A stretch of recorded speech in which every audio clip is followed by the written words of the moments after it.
আয়াত ৭৮ قالوا يا أيها العزيز إن له أبا شيخا كبيرا فخذ أحدنا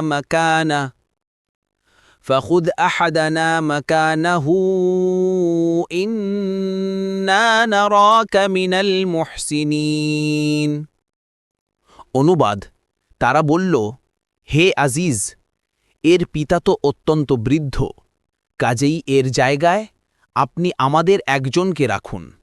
আমরা তো আপনাকে দেখছি মুহসিন ব্যক্তিদের একজন। তাফসির।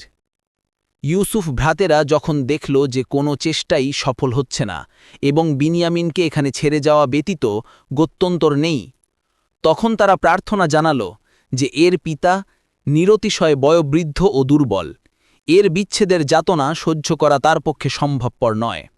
তাই আপনি এর পরিবর্তে আমাদের কাউকে গ্রেফতার করে নিন। আমরা দেখছি আপনি খুবই অনুগ্রহশীল, এ ভরসাই আমরা এ প্রার্থনা জানাচ্ছি। অথবা অর্থ এই যে আপনি পূর্বেও আমাদের ওপর অনুগ্রহ করেছেন, অথবা এ অনুগ্রহ আমাদের ওপর আপনার থাকবে। কুরতুবী।